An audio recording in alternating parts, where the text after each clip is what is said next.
Signora Ronaldo, buongiorno. Queste sono le macchine delle sedi disponibili. Questa è una Berco SVBL nuova. Ok.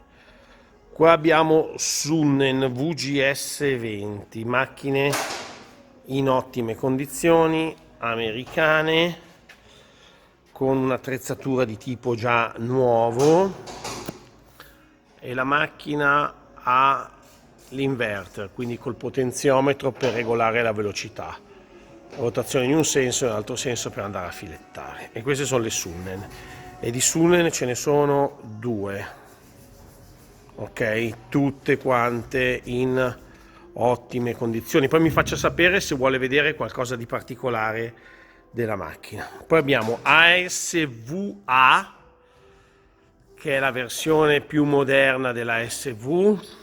C'è l'inverter con la rotazione dei giri, la bolla elettronica, la rotazione, il cambio di rotazione, ok? E il bloccaggio della testa è pneumatico. Questa macchina è revisionata.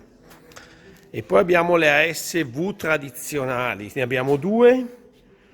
Questa è stata modificata, è stato messo l'interruttore destra-sinistra con inverter per la regolazione delle velocità, ok? La macchina però non ha tantissimo corredo. Queste sono le testine che vi dicevo. Le macchine ASV sono dotate di queste testine, ok? Vede, si montano i tre utensili. Questi sono gli strumenti per andarle a misurare e gli utensili sono questi, per intenderci, ok? Si può montare ovviamente l'attrezzatura nuova, che suppongo sia quella che voi state utilizzando al momento.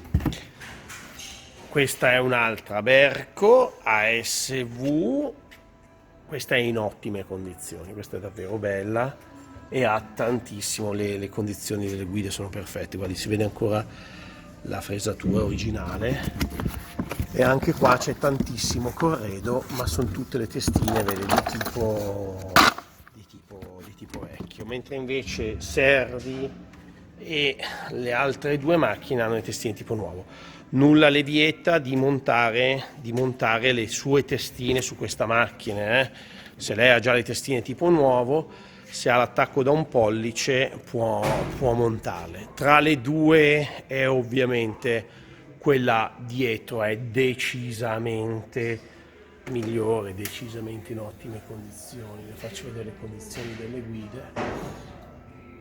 Eventualmente può montare un inverter sul macchinario. Quindi queste sono tutte le macchine delle sedi disponibili, ok?